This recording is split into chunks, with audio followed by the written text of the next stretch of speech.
Good morning everyone. तो आप सभी का मेरे इस चैनल सेल्फ स्टडी पर स्वागत है। तो आज है दोस्तों 12 दिसंबर और 12 दिसंबर से जितने भी मोस्ट इम्पोर्टेंट सेलेक्टिव क्वेश्चन रहेगा दोस्तों उसको आज हम हल करेंगे। जो लगभग आपका 100 प्लस क्वेश्चन को आज हम हल करेंगे, जो आपके छत्तीसगढ़ जिला पुलिस भर्ती के लिए मोस्ट इम्पोर्टेंट क्वेश्चन साबित होने वाला है दोस्तों, जिसमें हमारा टारगेट रहेगा दोस्तों 90 प्लस स्कोर करना। चाहे आपका फिजिकल में 50 नंबर आया हो, 60 नंबर आया हो, तब भी हम सिलेक्शन की गारंटी देते हैं दोस्तों, क्योंकि हम जो पढ़ाएंगे वहीं से आपका क्वेश्चन बनेगा। ये करंट अफेयर की क्लास है, इससे रिलेटेड मैं बहुत सारे वीडियो अपलोड कर चुका हूँ। अगर आप उसे नहीं देखें दोस्तों तो जरूर जाकर देखिएगा, ताकि हमारे सभी प्रश्नों को आप अच्छी तरह से याद कर पाएँ। और इसका जो PDF है दोस्तों वो हमारे वेबसाइट पर मिल जाएगा। मैं वहाँ पर डेली अपडेट करता हूँ, वहाँ पर जा कर के रिवीजन करने के लिए इसको डाउनलोड कर सकते हैं फ्री में दोस्तों। और अगर आप 2025 में अपने आप को वर्दी में देखना चाहते हैं दोस्तों, जो छत्तीसगढ़ जिला पुलिस भर्ती हैं उसमें सिलेक्शन लेना चाहते हैं, तो हमारे इस चैनल को जरूर सब्सक्राइब कर दीजिएगा, ताकि हम जितने भी सिलेबस हैं उसको हम कंप्लीट करने वाले हैं, ताकि हमारा टारगेट छत्तीसगढ़ जिला पुलिस भर्ती है दोस्तों वो क्रैक हो सके। ठीक है दोस्तों, तो चलते हैं अपने पहले प्रश्न की ओर और जानते हैं 12 दिसंबर से क्या क्या क्वेश्चन बन सकता है। देखिए फ्रेंड्स, हमारा पहला प्रश्न है 11वां अंडर 19 एशिया कप 2024 का किताब किस देश ने जीता है। 11वां अंडर 19 एशिया कप का किताब 2024 में किस देश ने जीता है दोस्तों। बांग्लादेश, भारत, पाकिस्तान या नेपाल। तो किस देश ने जीता है, तो इसका राइट आंसर है ऑप्शन नंबर ए दोस्तों, बांग्लादेश ने जो 11वां अंडर 19 एशिया कप का कप जीता है। ठीक है फ्रेंड्स, तो इसको आपको याद रख लेना है और इससे जुड़े कुछ इंपॉर्टेंट पॉइंट को भी कवर कर लेते हैं। बांग्लादेश ने लगातार दूसरी बार अंडर 19 एशिया कप का खिताब जीता है। कितने बार जीता है, लगातार 2 बार जीता है दोस्तों। किसने, बांग्लादेश ने। ठीक है, अगला है, इससे पहले बांग्लादेश ने पिछले साल संयुक्त अरब अमीरात को हराया था। किसको हराया था पिछले साल में, संयुक्त अरब अमीरात को हराया था। और इसकी आयोजन कब हुआ था, 29 नवंबर से 8 दिसंबर 2024 तक इसका आयोजन हुआ था, जिसके मेजबान देश कौन था, संयुक्त अरब अमीरात। और इसके विजेता कौन बना है, बांग्लादेश, जिसका कप्तान है दोस्तों मोहम्मद अजीजुल हकीम तमीम। और उप विजेता कौन सा बना है, भारत। जो उप विजेता है वो भारत है, जिसका कप्तान मोहम्मद अमान करते थे। ठीक है फ्रेंड्स, और दूसरी बार जो पहले अंडर 19 का किताब जीता था उसमें किसको हराया था दोस्तों, संयुक्त अरब अमीरात को हराकर जीता था, और इस बार भारत को हराया था। देखिए फ्रेंड्स, स्पोर्ट्स से रिलेटेड 2-3 क्वेश्चन जरूर पूछा जाता है, तो जितने भी स्पोर्ट्स हैं उसको मैं कंप्लीट करा दूंगा दोस्तों, आप निश्चिंत रहिएगा। और श्रृंखला का सर्वश्रेष्ठ खिलाड़ी किसे माना गया है, इकलाब हुसैन इबोन को, जो बांग्लादेश से हैं। और सर्वाधिक रन किसने बनाए हैं, शाहजेब खान, जो पाकिस्तान से 336 रन बनाया था। और सर्वाधिक विकेट किसने लिया था, तो इकबाल हुसैन ने, इबोन ने लिया था, जो बांग्लादेश से है, जो 13 विकेट लिया था। ठीक है फ्रेंड्स, अगला चलते हैं। खेल पुरस्कार के बारे में हम थोड़ा देख लेते हैं। 5वां जूनियर हॉकी एशिया कप 2024 के विजेता किसे हैं, तो भारत है दोस्तों, जिसका उप विजेता रही हैं पाकिस्तान। और 40वां governor gold cup international football tournament 2024 की विजेता किसने जीता है, तो नॉर्थ ईस्ट यूनाइटेड FC। और 45वां शतरंज ओलंपियाड 2024 के विजेता कौन बना है, जो पुरुष और महिला दोनों हैं दोस्तों, वो भारत की हैं। और दिलीप ट्रॉफी 2024 की विजेता किसे नियुक्त किए गए हैं, तो इंडिया, और उप विजेता हैं इंडिया C। पेरिस पैरालंपिक 2024 की पदक तालिका में भारत ने कौन सा स्थान हासिल किया है, तो ये 18वां हासिल किया है।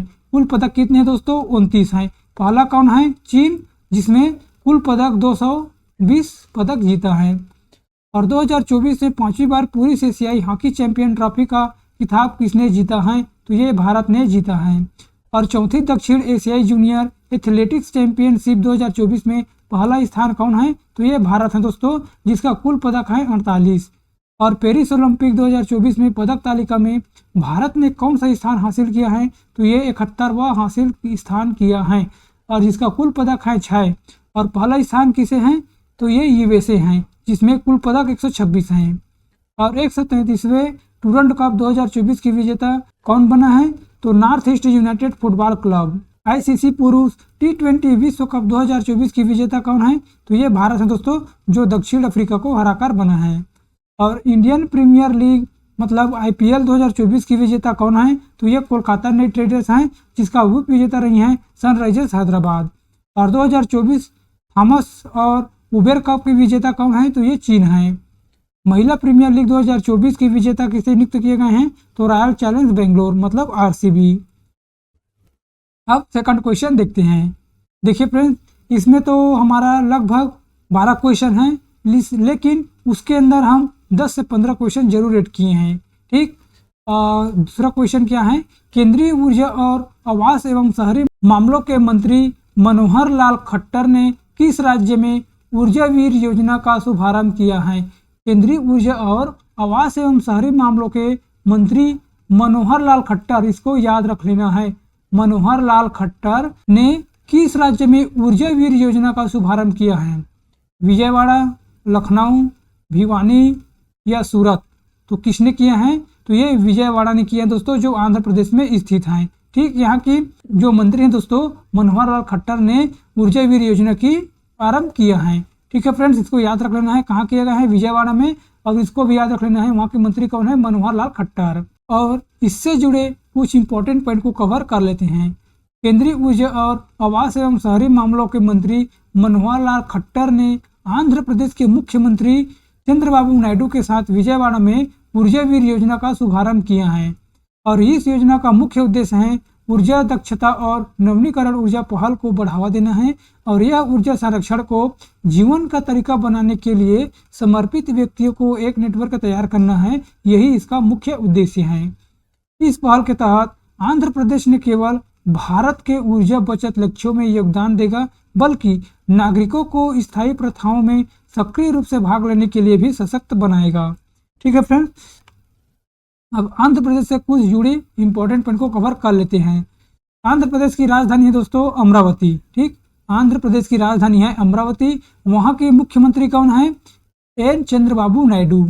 और राज्यपाल कौन है, एस अब्दुल नजीर। और इसकी स्थापना कब हुआ था, 1 नवंबर 1956 को हुआ था। और इसका विभाजन कब हुआ है, 2 जून 2014 में।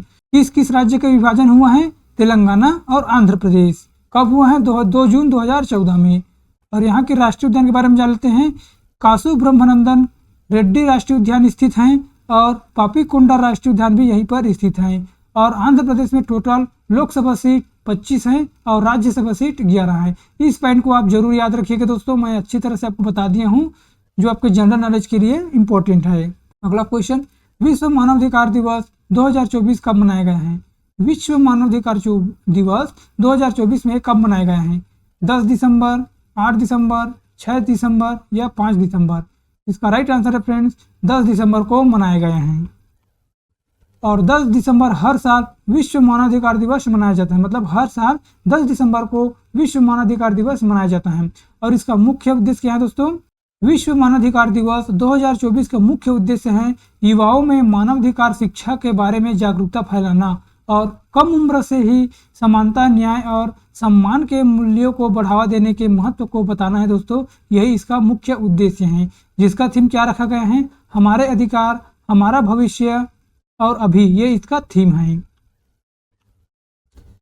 कुछ इंपॉर्टेंट थीम और दिवस के बारे में हम जान लेते हैं। तो ठीक, विश्व एड्स दिवस कब मनाया जाता है, 1 दिसंबर को मनाया जाता है, जिसका विषय क्या है, सही रास्ता अपनाएं, मेरा स्वास्थ्य मेरा अधिकार, यही इसका मेन थीम है। और 1 दिसंबर 2024 में सीमा सुरक्षा बल का कौन सा स्थापना दिवस मनाया गया है, तो ये 60वां स्थापना दिवस मनाया गया है दोस्तों, जिसकी स्थापना कब हुआ था, 1 दिसंबर 1965 को हुआ था। और विश्व कंप्यूटर साक्षरता दिवस कब मनाया गया है, तो यह 2 दिसंबर को मनाया गया है। अंतर्राष्ट्रीय गुलामी उन्मूलन दिवस 2 दिसंबर को मनाया जाता है।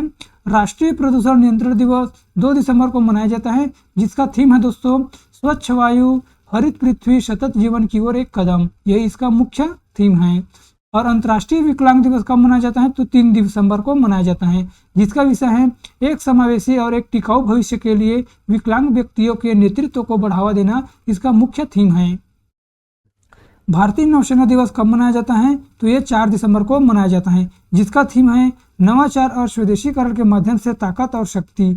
देखिए फ्रेंड्स, जितने भी दिवस और थीम है उसके बारे में मैं एक नया वीडियो बनाऊंगा दोस्तों, जिसमें पूरा 1 जनवरी से लेकर 31 दिसंबर तक के जितने भी मोस्ट इंपॉर्टेंट थीम हैं उसको मतलब दिवस और थीम है मतलब कौन कौन से मनाए जाते हैं उसके बारे में एक डिटेल वीडियो लाऊंगा दोस्तों, जिससे आपका 2 से 3 क्वेश्चन आपका जरूर आएगा, मतलब 2-3 नंबर आपके लिए पक्का है दोस्तों, ठीक है।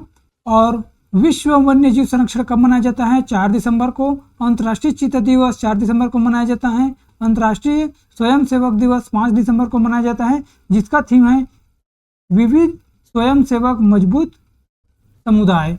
और विश्व मृदा दिवस 5 दिसंबर को मनाया जाता है, जिसका थीम है मिट्टी की देखभाल, मापे, निगरानी करे और प्रबंधन करे। और भारतीय सशस्त्र सेना झंडा दिवस कब मनाया जाता है? तो 7 दिसंबर को मनाया जाता है। अगला देखते हैं फ्रेंड्स, चौथा क्वेश्चन, यूरोग्रिप टायर्स के नए ब्रांड एम्बेसडर कौन बने हैं? यूरोग्रिप टायर्स के नए ब्रांड एम्बेसडर कौन बने हैं? सुरेश रैना, विराट कोहली, MS धोनी या रोहित शर्मा? इसका राइट आंसर है friends option number C, MS Dhoni बने हैं। यहाँ पर उसका इमेज है, इससे पता लगा सकते हैं, ठीक है फ्रेंड्स। इसके पॉइंट देख लेते हैं। भारत के अग्रणी 2-3 व्हीलर और of highway tyre brand Eurogrip tyre ने दिग्गज क्रिकेटर MS धोनी को अपना ब्रांड एम्बेसडर बनाया है। यूरोग्रिप TVS यूरोग्रिप और TVS टायर की निर्माता कंपनी TVS श्री चक्र लिमिटेड की स्थापना 1982 में हुई थी। और 5वां क्वेश्चन, तमिलनाडु के मुख्यमंत्री M.K. स्टालिन ने जलवायु व्याख्या पार्क का उद्घाटन कहाँ किया गया है? कल्लाकुरिची, चेन्नई, करूर या कांजीपुरम? तो कहाँ किए गए हैं? तो चेन्नई में किया गया है। इसका राइट आंसर है ऑप्शन नंबर बी। तमिलनाडु के मुख्यमंत्री M.K. स्टालिन ने चेन्नई के किलाम्बक्कम में जलवायु व्याख्या पार्क का उद्घाटन किया है। यह 15 करोड़ रुपए की लागत से बना है। इस पार्क में एक मूर्तिकला उद्यान, खेल का मैदान, योग स्थान और एक पुरातत्व व्याख्या केंद्र भी स्थित है। कार्बन और हीट सिंक के रूप में डिजाइन किया गया है। यह पार्क देसी पौधों का उपयोग करता है और साथ ही वर्षा जल के पुनः उपयोग को बढ़ावा देता है, ठीक है फ्रेंड्स। अगले पॉइंट देखते हैं, कुछ तमिलनाडु के राज्य दर्शन के बारे में हम जान लेते हैं।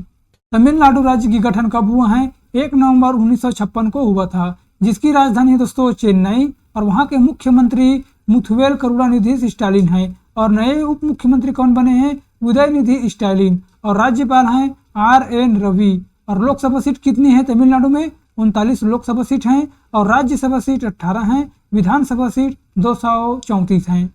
और राज्य पक्षी वहाँ का क्या है? Emerald dove. और राजकीय पशु नीलगिरी तहर। और राजकीय फल कटहल।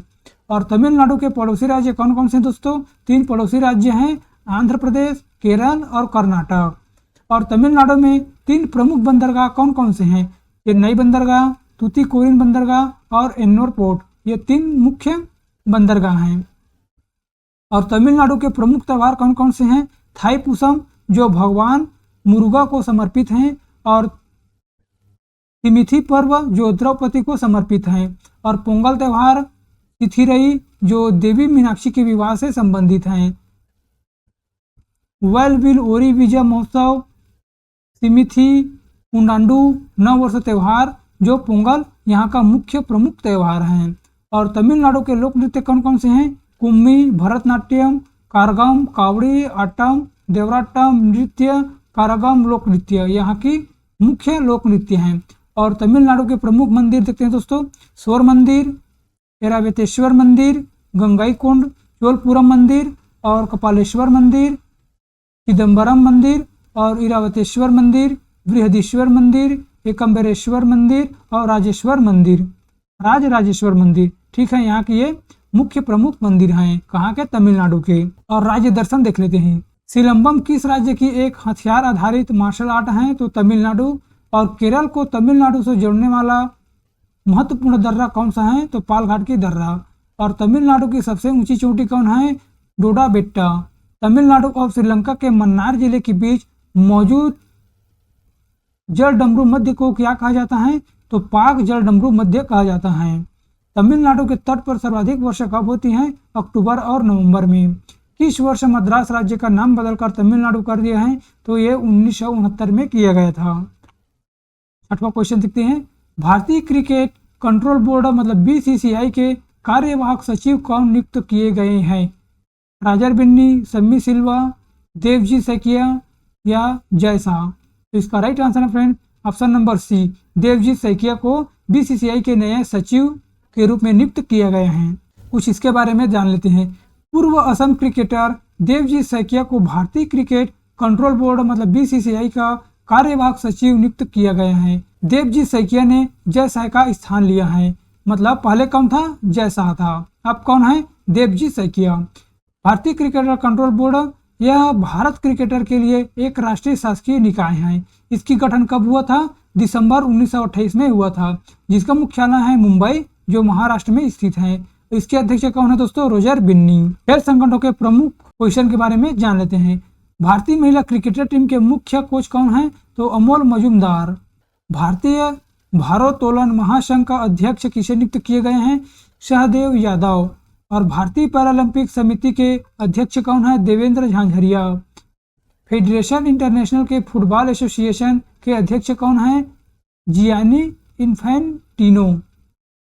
अंतर्राष्ट्रीय मुक्केबाजी संघ के अध्यक्ष हैं दोस्तों लवलीना बर्गोहेन।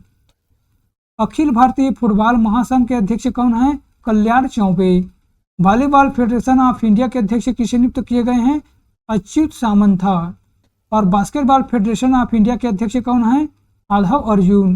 हॉकी इंडिया के अध्यक्ष हैं दिलीप टर्की। भारतीय एथलेटिक फेडरेशन के अध्यक्ष हैं आदिल सुमरीवाला। भारतीय फुटबॉल टीम के मुख्य कोच कौन है? मनोलो मार्केज। भारतीय ओलंपिक संघ की पहली महिला अध्यक्ष कौन बनी है? तो पीटी उषा। एशियाई ओलंपिक परिषद के अध्यक्ष कौन है? रणधीर सिंह। भारतीय बैडमिंटन संघ के अध्यक्ष कौन बने हैं? हेमंत बिश्व शर्मा। और सातवां क्वेश्चन की ओर बढ़ते हैं। अमेरिकी राज्य नेब्रास्का ने किस तिथि को महात्मा गांधी स्मृति दिवस घोषित किया गया है? अमेरिकी राज्य ने नेब्रास्का ने किस तिथि को महात्मा गांधी स्मृति दिवस घोषित किया गया है? ये मोस्ट इंपॉर्टेंट हो सकता है दोस्तों, ठीक है। 10 दिसंबर, 8 दिसंबर, 6 दिसंबर या फिर 5 दिसंबर? तो इसका राइट आंसर है फ्रेंड्स ऑप्शन नंबर सी, 6 दिसंबर को घोषित किया गया है। 6 दिसंबर 2024 को नेब्रास्का स्टेट कैपिटल में महात्मा गांधी की प्रतिमा का अनावरण किया है, जिसे महात्मा गांधी स्मरण दिवस के रूप में भी घोषित किया गया है। नेब्रास्का के गवर्नर जिम पिलेन ने यह विशेष दिन गांधी जी के अहिंसा, सहिष्णुता और न्याय के सिद्धांतों को सम्मानित करने के लिए घोषित किया गया है। इस कार्यक्रम का आयोजन सिएटल स्थित भारतीय वाणिज्य दूतावास और नेब्रास्का गवर्नर कार्यालय के सहयोग से हुआ है, ठीक है फ्रेंड्स। अगले बढ़ते हैं 8वां क्वेश्चन की ओर। दिसंबर 2024 में किस राज्य में प्रधानमंत्री आवास योजना के तहत 16,000 घर बनाए जाएंगे? दिसंबर 2024 में किस राज्य में प्रधानमंत्री आवास योजना के तहत 16,000 घर बनाए जाएंगे दोस्तों दिसंबर माह में? उत्तर प्रदेश, हरियाणा, गुजरात या उत्तराखंड? तो इसका राइट आंसर दोस्तों ऑप्शन नंबर डी, उत्तराखंड में बनाया जाएगा। टोटल 16,000 घर कब बनाया जाएगा? दिसंबर माह में, ठीक है फ्रेंड्स। उत्तराखंड राज्य में आवास आवश्यकताओं को पूरा करने के लिए एक महत्वपूर्ण कदम में उत्तराखंड सरकार ने प्रधानमंत्री आवास योजना के तहत कम आय वाले परिवारों के लिए 16,000 की किफायती दरों की मतलब घरों के निर्माण की घोषणा की है। यह पहल प्रधानमंत्री नरेंद्र मोदी के द्वारा अंत्योदय के दृष्टिकोण के अनुरूप में है, जिसके बेघर परिवारों को पक्के घर की उपलब्धता कराए जाते हैं। और प्रधानमंत्री आवास योजना की शुरुआत कब किया गया था? 25 जून 2015 को किया गया है, जिसका मंत्रालय है आवास और शहरी मामलों का मंत्रालय, ठीक है फ्रेंड। यह एक आवास योजना है जिसका उद्देश्य ग्रामीण बेघर नागरिकों को पक्का मकान प्रदान करना, यही एक इसका मुख्य उद्देश्य है। और उत्तराखंड के बारे में थोड़ा हम जान लेते हैं दोस्तों। उत्तराखंड की राजधानी है देहरादून और इसकी स्थापना 9 नवंबर 2000 को हुआ था, जिसका मुख्यमंत्री हैं अभी पुष्कर सिंह धामी और राज्यपाल हैं लेफ्टिनेंट जनरल गुरमीत सिंह। और यहाँ की राष्ट्रीय उद्यान है जिम कॉर्बेट राष्ट्रीय उद्यान, नंदा देवी राष्ट्रीय उद्यान, राजाजी राष्ट्रीय उद्यान, फूलों की घाटी राष्ट्रीय उद्यान, ये इसकी मुख्य राष्ट्रीय उद्यान है। अगला क्वेश्चन देखते हैं 9वां क्वेश्चन। नरसंहार अपराध के पीड़ितों की स्मृति और सम्मान का अंतर्राष्ट्रीय दिवस 2024 में कब मनाया गया है? 9 दिसंबर, 8 दिसंबर, 6 दिसंबर या 5 दिसंबर? तो इसका right answer friends option number A, 9 दिसंबर को मनाया गया है। हर साल 9 दिसंबर को अंतर्राष्ट्रीय नरसंहार पीड़ित स्मरण और रोकथाम दिवस के रूप में मनाया जाता है। यह दिन नरसंहार के पीड़ितों को सम्मानित करने और ऐसे अपराधों को रोकने के लिए वैश्विक प्रतिबद्धता को दोहराने और अवसर प्रदान करना है। 9 दिसंबर 1948 में संयुक्त राष्ट्र महासभा द्वारा अपनाई गई इस संधि ने नरसंहार को अंतर्राष्ट्रीय अपराध घोषित किया गया है और इसे रोकने का और दंडित करने के लिए अंतर्राष्ट्रीय समुदाय को जिम्मेदार बनाया था। इसी संधि और वर्षगांठ के याद में इस दिन को मनाया जाता है दोस्तों। ठीक है फ्रेंड, इसको एक बार जरूर रीड कर लेना है। 10वां क्वेश्चन देखते हैं, किस राज्य की जल संचयन परियोजना के लिए एशियाई विकास बैंक में $50 मिलियन का ऋण स्वीकृत किया गया है? किस राज्य की जल संचय परियोजना के लिए एशियाई विकास बैंक में मतलब ADB से $50 मिलियन का ऋण स्वीकृत किया गया है? नागालैंड, मेघालय, उड़ीसा या उत्तर प्रदेश? तो इसका right answer friend option number B, Meghalaya राज्य ने किया गया है। एशियाई विकास बैंक ने मेघालय में जल संचय प्रणाली की स्थापना और राज्य में जल सुरक्षा को बढ़ावा के लिए $50 मिलियन का ऋण देने पर सहमति व्यक्त की गई है।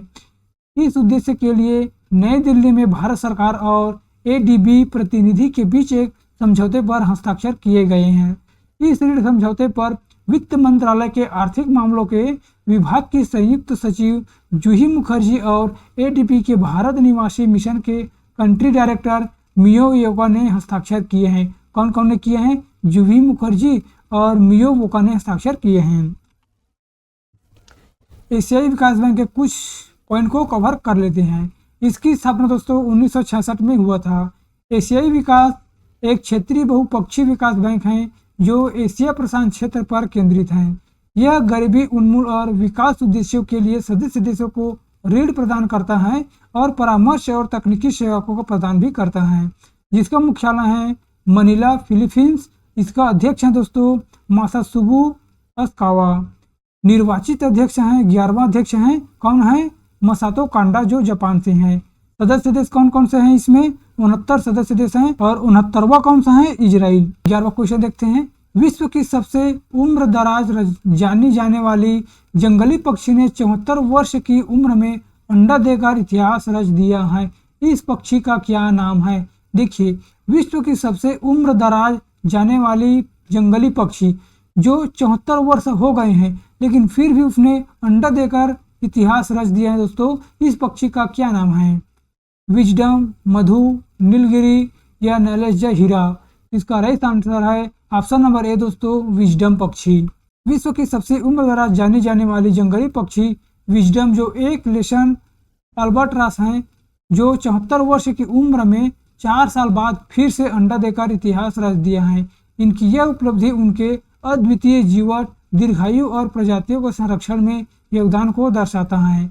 जो विजडम नामक मादा लेसन अल्बाट्रॉस दुनिया की सबसे पुरानी ज्ञात जंगली चिड़िया है। दिसंबर 2024 में किस मंत्री ने भारतीय सांकेतिक भाषा के लिए PM ई-विद्या DTH 24x7 चैनल को लॉन्च किया गया है?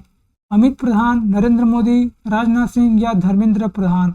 इसका राइट आंसर है फ्रेंड ऑप्शन नंबर डी। इसका राइट आंसर दोस्तों option number D, Dharmendra Pradhan. केंद्रीय शिक्षा मंत्री धर्मेंद्र प्रधान ने भारतीय सांकेतिक भाषा के लिए PM ई-विद्या DTH 24x7 चैनल का लॉन्च किया गया है। यह चैनल भारतीय सांकेतिक भाषा को बढ़ावा देगा और इसे भारतीय सांकेतिक भाषा को एक भाषा और एक विषय के रूप में बढ़ावा देने के लिए संकल्पित किया गया है। यह राष्ट्रीय शिक्षा नीति NEP 2020 के उद्देश्य के अनुरूप कोई एक कदम है। यह चैनल स्कूली बच्चों, शिक्षकों, शिक्षाविदों और अन्य हितधारकों के लिए सीखने की कंटेंट है, मतलब यहाँ पर सामग्री प्रदान कर सकती हैं। अब हमारा क्वेश्चन समाप्त हो गए दोस्तों और आपके लिए 2 क्वेश्चन का टेस्ट है और इसका आंसर दोस्तों हमें कमेंट बॉक्स में देना है। हमें भी पता चलेगा दोस्तों कि आप कितना पढ़ाई कर रहे हैं। ठीक है फ्रेंड्स, 11वां अंडर 19 एशिया कप 2014 का खिताब किसने, सॉरी दोस्तों 2024 का खिताब किस देश ने जीता है? बांग्लादेश, भारत, पाकिस्तान या नेपाल? इसका आंसर मुझे कमेंट बॉक्स में देना है दोस्तों। और अगला क्वेश्चन है, केंद्रीय ऊर्जा और आवास एवं शहरी मामलों के मुख्यमंत्री मनोहर लाल खट्टर ने किस राज्य में ऊर्जा वीर योजना का शुभारंभ किया है? विजयवाड़ा, लखनऊ, भिवानी या सूरत? तो इन दोनों क्वेश्चन का आंसर दोस्तों मुझे कमेंट बॉक्स में जरूर देना है। तो आज के सेशन में दोस्तों हमने टोटल 100+ क्वेश्चन को सॉल्व किए हैं। अगर आपको यह सेशन अच्छा लगा दोस्तों, हमारे इस चैनल को जरूर सब्सक्राइब कर दीजिएगा और हमें फीडबैक भी जरूर दीजिएगा दोस्तों। तो आज के लिए बस इतना ही, मिलते हैं अगले वीडियो पर। Thank you and so much.